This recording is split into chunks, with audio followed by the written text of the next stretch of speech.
साथियों नमस्कार।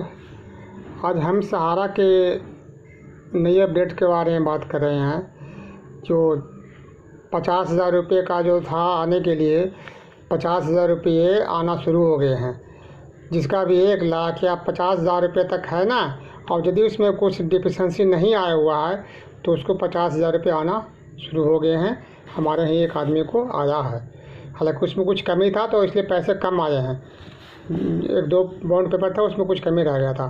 तो अब आज हम आपको बता रहे हैं कुछ ऐसी बातें जिससे कि आप उसे जो भी नए जो हैं, जो अभी तक ऑनलाइन नहीं किए हैं, वो ऑनलाइन ज़रूर करिए। क्यों कि कम से कम कुछ तो आ ही रहा है ना। इनका कोर्ट में मामला चल रहा है, इसका फैसला कब होएगा इसका अभी कोई निश्चित नहीं है कि तारीख पे तारीख होता जा रहा है। कब इनको सहारा का ऑफिस खुलेगा अभी कुछ निश्चित नहीं है। तैयारी तो बता रहे हैं कि हो रहा है, लेकिन जब तक खुलता नहीं है तब तक कुछ नहीं कहा जा सकता। इसलिए कम से कम जो लोग फार्म नहीं भरे हैं वो दोबारा फार्म भर दीजिए। 50,000 तो आपके आ ही जाएंगे।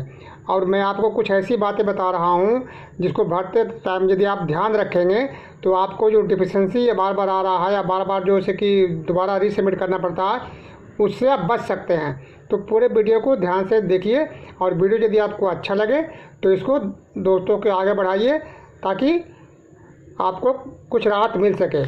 तो सबसे पहले बात तो यह है कि जब भी आप रीसबमिट नया फार्म आप भर रहे हैं तो भरने से पहले आप जो बॉन्ड पेपर के ऊपर में जो नाम लिखा है आपका, उसका नाम को एक एक अक्षर को आप अपने आधार कार्ड से मिलाइए। एक भी अक्षर में यदि कमी है तो आपको डिफिशेंसी आ जाएगा। तो उसका ये तरीका यही है कि या तो आधार कार्ड को आप ठीक करवा लीजिए, या फिर साथ में आप जो से कि हैप्पीडीपी लगा करके कि ये जो नाम में जो फ़र्क है वो दोनों एक ही व्यक्ति का नाम है। जो डिफिशेंसी के लिए जो फार्म जो आया है ना, वो हैप्पीडीपी के लिए वो फार्म आप साथ लगाइए। यदि ऐसा कोई आपको नाम में फ़र्क आ रहा है तो इस बात को खास ध्यान रखें। दूसरा ये है कि आप ये बॉन्ड पेपर या जो पासबुक है उसको आप अच्छी तरह से चेक कर लीजिए कि उस पर सहारा के सोसाइटी का मुहर लगा हुआ है कि नहीं है। वहाँ के आपके जो फ्रेंचाइजी मैनेजर हैं उनका साइन होना चाहिए, और सोसाइटी जिस सोसाइटी के आप सदस्य हैं उसका मुहर होना चाहिए। उसको आप बिल्कुल चेक कर लीजिए। यदि मुहर नहीं है तो उसको अप्लाई मत करिए। उसको आप जो भी आपके जोनल अफसर है जहाँ भी है उनसे मिलता है वहाँ मुहर लगा कर लाइए, उसके बाद ही आप अप्लाई करिए। पहले अप्लाई करेगा तो फिर आपको डिफिशेंसी आ जाएगा और पैसे नहीं मिलेंगे, फिर कई बार चक्कर लगाने पड़ेंगे।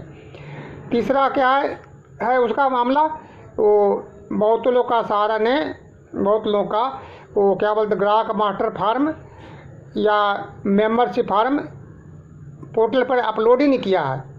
क्योंकि पहले तो कोई ज़रूरत पड़ता नहीं था अपलोड करने की, ऑफिस से होता तो, लेकिन अब इनको एक चीज़ अपलोड करना है, ऑफिस बंद है तो अपलोड नहीं हुआ है। तो ये आप जैसे कि अपने जोनल में जो भी आपके जो फ्रेंचाइजी मैनेजर थे उनसे संपर्क करके, या जो भी जोनल अफसर ऑफिस खुला हुआ है वहाँ जा करके आप चेक करवा लीजिए कि आपका मेंबरशिप फार्म और ग्राहक मास्टर फार्म सब भरा हुआ है कि नहीं है। नहीं है तो उनसे भरवाइए, भर देते हैं, भरवा करके आप अपलोड अपने सामने करवाइए।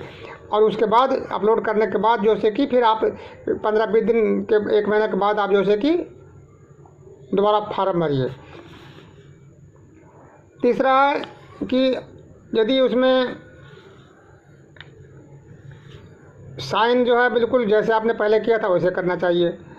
आपने जो फ़ोटो जहाँ लगाना है वहीं लगाइए, जिस साइज का लगाना है वही लगाइए, और बिल्कुल साफ और क्लियर जो से कि होना चाहिए।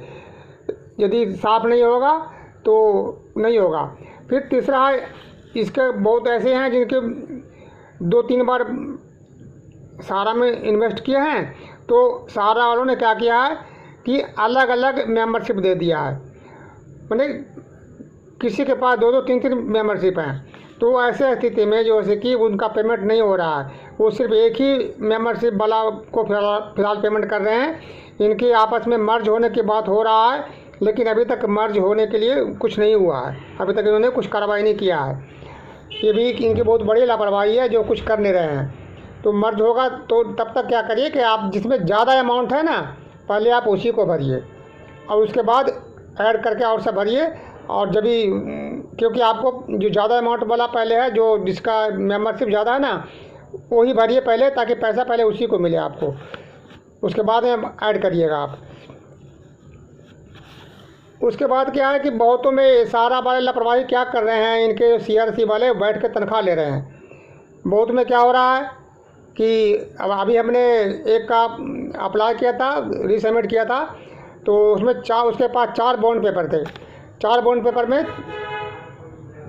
2 पर तो मोहर लगा हुआ था और 2 पर मोहर ही नहीं लगा हुआ था सोसाइटी का।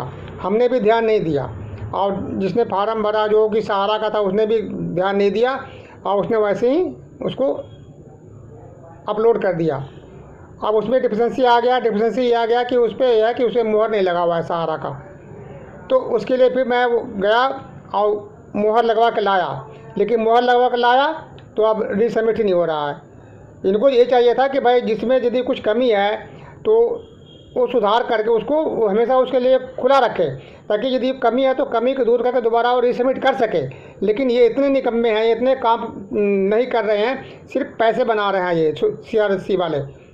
और सरकार भी पता नहीं क्या कर रही है, इनको तनख्वाह जो सहारा के पैसे पेमेंट से निवेशकों के पैसे से ये तनख्वाह लेके ऐश कर रहे हैं, और निवेशकों को जो कमियां आ रही है, जो परेशानी आ रही है, वो ये देख नहीं रहे हैं। अब हमने मोहर लगवा के ले आया, लेकिन रीसबमिट का ऑप्शन ही नहीं आ रहा, उसमें खुल ही नहीं रहा है, पता नहीं कब ये खोलेंगे। तो इस तरह की जो परेशानियां हैं, ये जानबूझ के किया हुआ परेशानी है, ये किया जा रहा है। और रही बात जैसे कि सहारा के नियत की, तो इनके नियत में भी खोट है, सरकार के नियत में भी खोट है। अब ये चाहते हैं कि कैसे न कैसे करके निवेशकों को पैसे को हम हड़प लें, लेकिन ऐसा संभव नहीं है। इनको पैसे पाई देने ही पड़ेंगे, ये याद रखिए आप। इसलिए दोस्तों, जिन्होंने भी रीसबमिट नहीं किया, जो अभी तक फार्म नहीं भरे हैं, आप फार्म ज़रूर भरिए, और जो मैंने बताया उन बातों को ध्यान रख के भरिए। एक आध चीज़ आप चेक करने के बाद ही भरिए फार्म, ताकि डिफिशेंसी की नौबत ही ना आए। और जब आपको वीडियो अच्छा लगता है तो इसको आगे बढ़ाइए, ताकि हर किसी को इसके बारे में जानकारी हो सके। और 50-50 हज़ार रुपये आने शुरू हो गए हैं। जय हिंद।